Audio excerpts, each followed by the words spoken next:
One take, I'm a busy man. Clocktower, 1995. The story is set in Norway. It's in Norway. In 1995, there's an orphan. 4 orphans. Jennifer, Laura, Lot, and Anne. They've all been adopted by a man. Mr. Simon Barrows. 4 adolescent girls, alright? The girls are on their way to a new home and Miss Mary is escorting them there. Mr. Barrows' home is a huge mansion with a clock tower attached to it. How ominous. The girls are left alone while Miss Mary goes and fetches their new adoptive father, Mr. Barrows. After a while, the girls start to feel uneasy though. Ooh, something's wrong here. Miss Mary has been gone for a very long time. When she doesn't return, Jennifer goes out to the hall to look for her. She has a scream from the main hallway. Ah! And when she returns, the other girls have all disappeared. What's going on here? It's a mystery. She searches the mansion for her friends. She goes into the bedroom and releases a bird from its cage. All of a sudden, it starts attacking her for no reason. It says, I'll get you, or something near to it. Hard to make out with the sound quality. It flies around the room, swoops and stuff until she catches it with a blanket. Then she walks over to the dresser as a total non sequitur and looks at herself in the mirror. Who am I? What am I? An arm.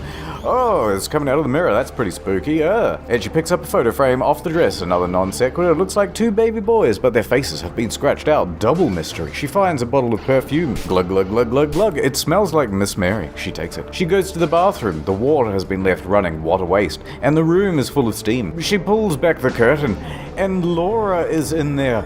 She's been moided, and it doesn't look... This doesn't look like an accident at all. This is not good. I'm just trying to think of a stupid line for... Wait a minute, this can't be an accident.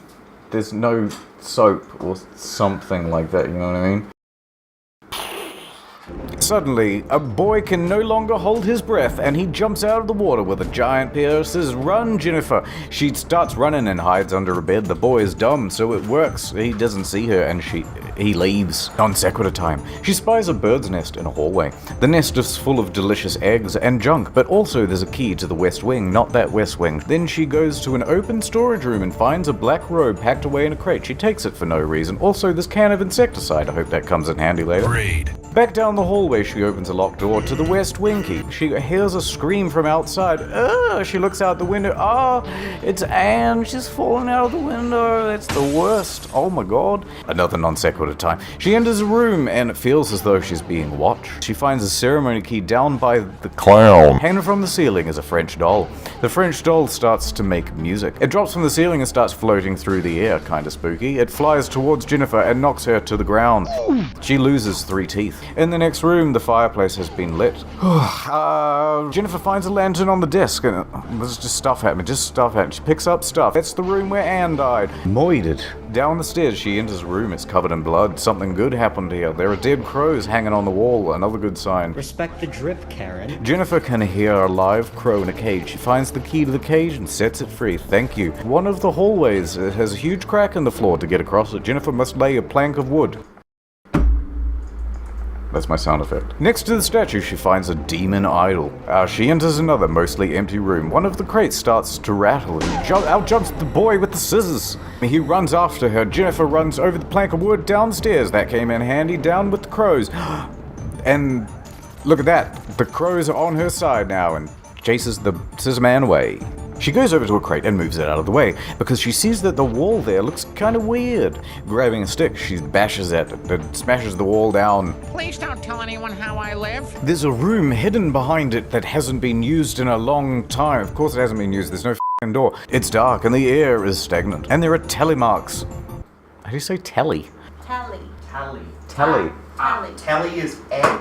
Tally is R. Tally. There are tally marks cut into the wall. It looks like someone was counting the days. How would they know what the day is? There's no light in here. Anyway, on the wall is a medical chart. Jennifer reads it, and it says Mary and Mr. Barrows' names. On the floor is another medical chart. Why wouldn't it just be on the same medical chart? Anyway, it says the birth of twins. It looks like Miss Mary is actually Mrs. Mary, and it's actually Mr. Barrows' wife. I mean, it's not that great of a plot twist, but alright. And that the boy that's been trying to kill her must be one of her twins. So they adopted these 4 girls so that he could have a GF? What are you doing, step bro? By the chart is a black medical bag belonging to Walter Simpson, Jennifer's father.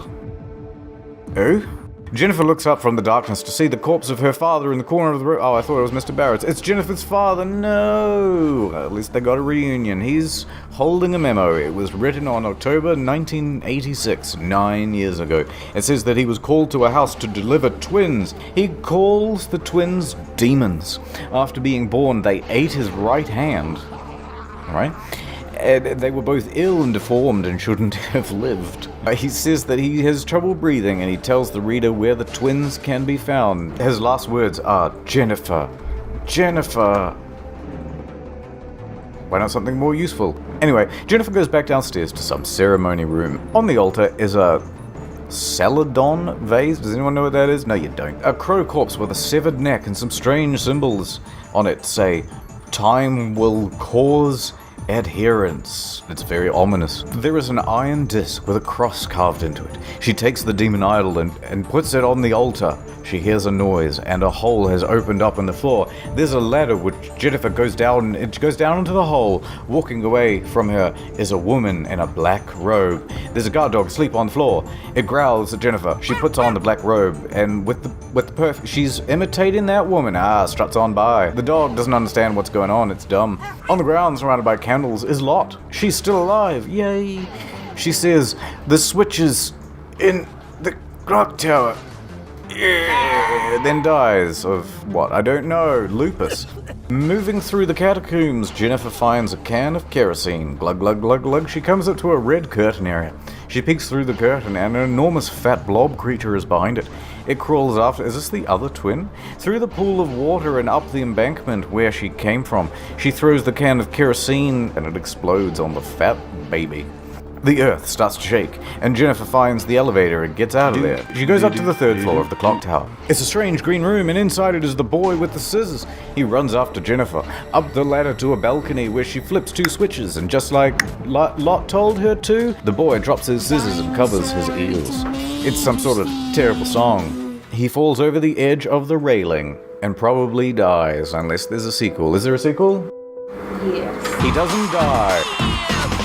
Miss Mary jumps out of the shadows and attacks you. You killed my boy. I loved him like a son, but she gets knocked back into the generator and electrocuted. Crispy. You stare off into the distance from the clock tower. You have just inherited a massive mansion. Hooray! Anyway, depending on which path through the game you take, there are multiple endings. All of your friends could die, one might survive, or whatever. I'm not going through it all. You'll just have to take my word for it. The end.